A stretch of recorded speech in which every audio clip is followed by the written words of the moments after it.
Hello and welcome to your Newsmax Now update. I'm John Bachman. Congress and President Obama continue to bicker over who is to blame for the government shutdown.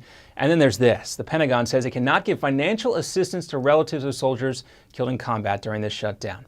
Well, today, the remains of 4 fallen Americans arrived at Dover Air Force Base. Families of U.S. servicemen and women killed on active duty normally get $100,000 for travel and funeral expenses, but that money is cut off now because of this budget deadlock in Congress. Private groups are paying the expenses for these grieving families, and House Republicans are expected to vote today on a measure to restore those funds.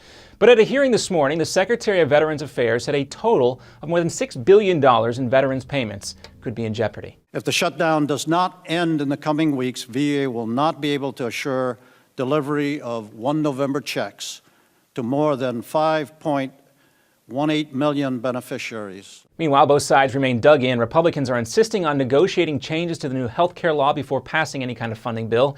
And Democrats and President Obama say any talks must come later. If Congress does not agree to a deal to increase the nation's debt limit before October 17th, the government will run out of money to pay its bills.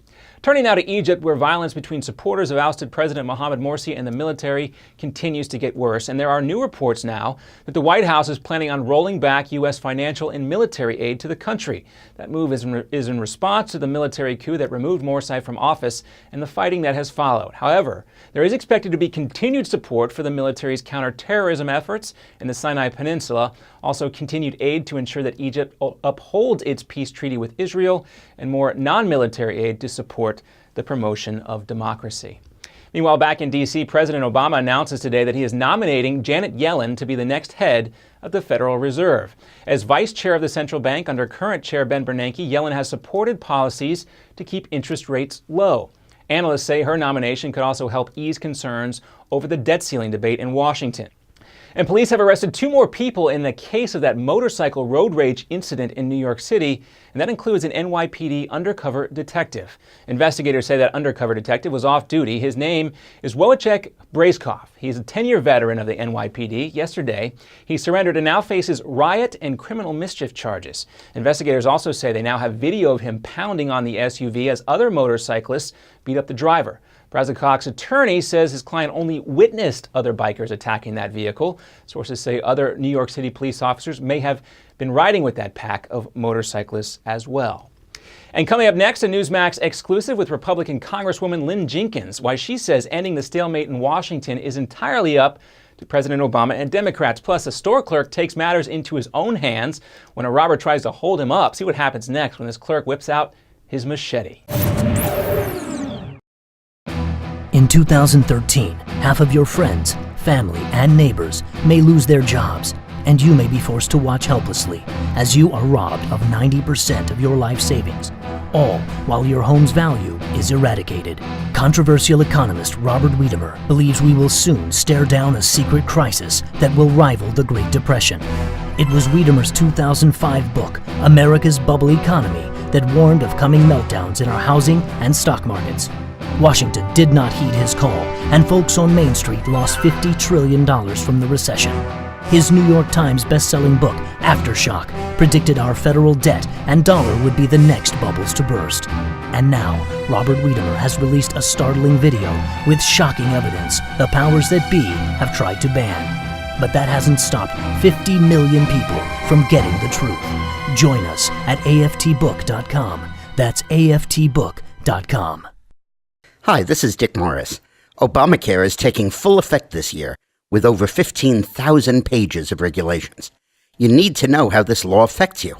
That's why you should get your copy of Obamacare's Survival Guide.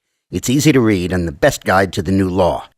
Even if you're currently insured or a senior on Medicare or a business owner, a medical professional, or really any citizen, you need the Obamacare Survival Guide. In it, you'll find about hidden taxes, fees, and fines, including a 40% tax on some health plans. I warned you about Obamacare. It's rationing, Medicare cuts, and will trigger doctor shortages. Now the Obamacare Survival Guide gives you the simple steps to protect your family. Get the Obamacare Survival Guide at bookstores everywhere. It's already an Amazon bestseller. Or get our special $4.95 offer and save $15 today. Go to Obamacare311.com. Obamacare311.com. That's Obamacare311.com.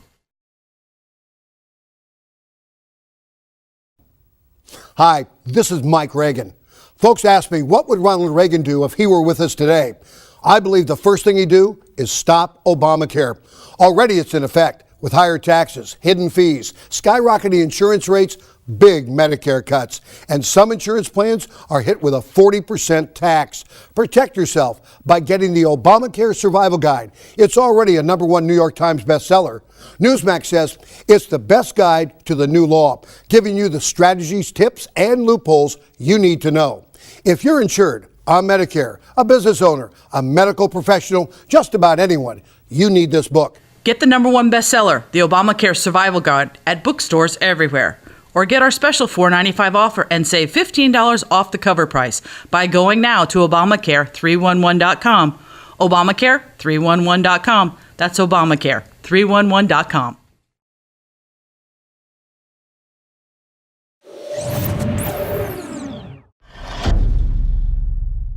And welcome back. Check out this video recently released by police in Suffolk County, New York. A robber walks into a convenience store with a gun, but the clerk isn't having it. He pulls out a machete and then goes after the crook, chasing him off. This actually happened back in 2011, but police are now asking for help trying to identify this robber, who may be connected to more recent incidents in that same area. And as the government shutdown continues, the federal debt limit approaches, and some are calling that a more pressing matter. But during a Newsmax exclusive, Congresswoman Lynn Jenkins says even with the debate, or the deadline rather, approaching, Democrats still won't play ball. Right now, as I said, it's not the time that's the problem. It's the fact that no one will sit down and have a conversation with us about how we move forward to solve this nation's fiscal mess. Well, this has been your Newsmax Now update for October the 9th. I'm John Bachman. Take care.